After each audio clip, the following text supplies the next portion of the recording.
I didn't grow up with affluent parents, but I learned from a very young age just by observing my parents and seeing the way they run our house and how open and generous they are with people, that generosity has absolutely nothing to do with how much money you have.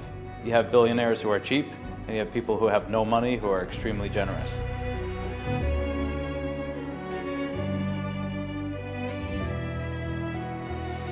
Even giving someone a smile could be generosity, right?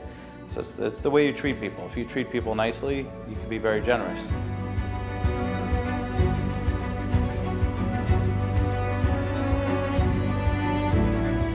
You know, when I say integrity is currency, if you never screwed anyone and you're always straight with people and you have a good reputation and a good name, that's something no one could ever take away from you. And ultimately, it's worth more than any money you might have, right? So that's kind of where I came up with that, was your integrity is all you have. And if you lose your integrity, it doesn't matter how much money you have. No one's going to want to work with you. I love what I do, and I'm able to help people every day with all the things that we do. And it's the best feeling in the world. I go to sleep at night knowing that I did the right thing. I think there's a lot of people around who are selfish, are greedy, are all about themselves, and I personally don't know how they sleep at night, but I sleep very well at night. Not enough hours, but I sleep well.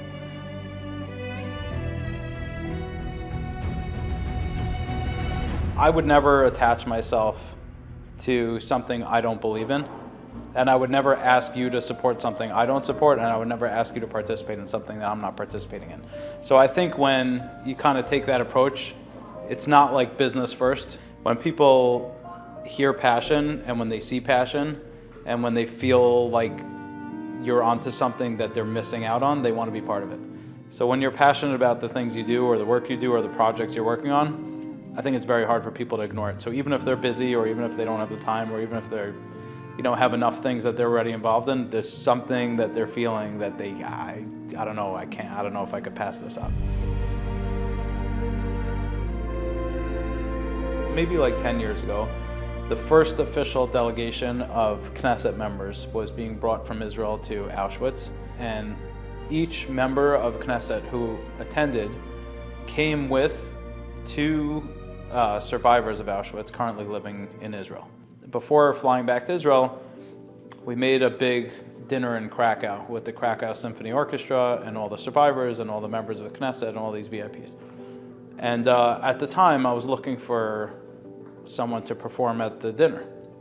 And I reached out to a few artists who I was working with at the time. So each one of them is talking about private planes and money and what am I getting paid, and I was like, to me, I'm like, I don't understand, like, how do you not think this is important? But whatever. We sent an email to, I didn't know who she was, but Veronica Bocelli, just saying, here's what we're doing, here's the date, we would love for Andrea to perform.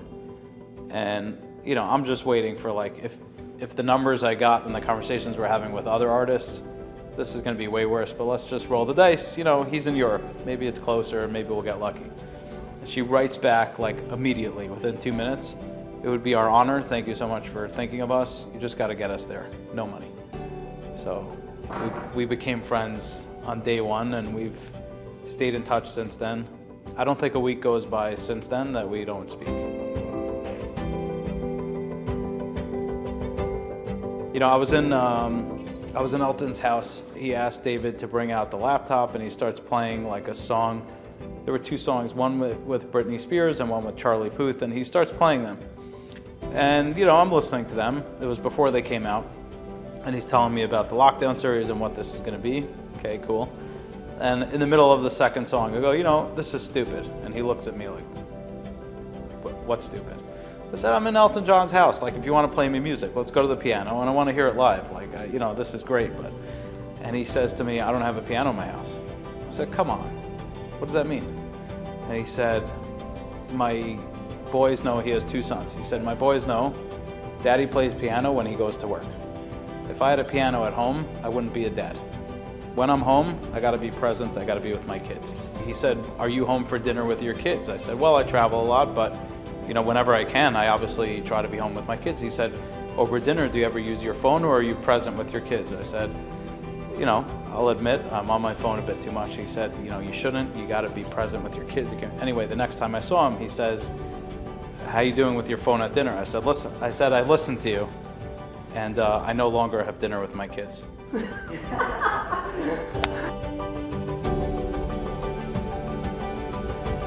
So my kids are seeing that, like, religion and family comes first, everything else comes after. And also seeing that, like, there's no conflict between being Jewish and working with people who are not Jewish, or instilling your values or explaining your values to other people. Like, there's beauty in our religion the same way there's beauty in other people's religion. People will respect us for upholding what's important to us and putting that first, and it's the same way we should show respect to other people. So, I have most of my friends, I doubt, have had non-Jewish people at their Shabbat tables or in their homes. We have it all the time. We'll welcome you into our house, and this is the way we do things.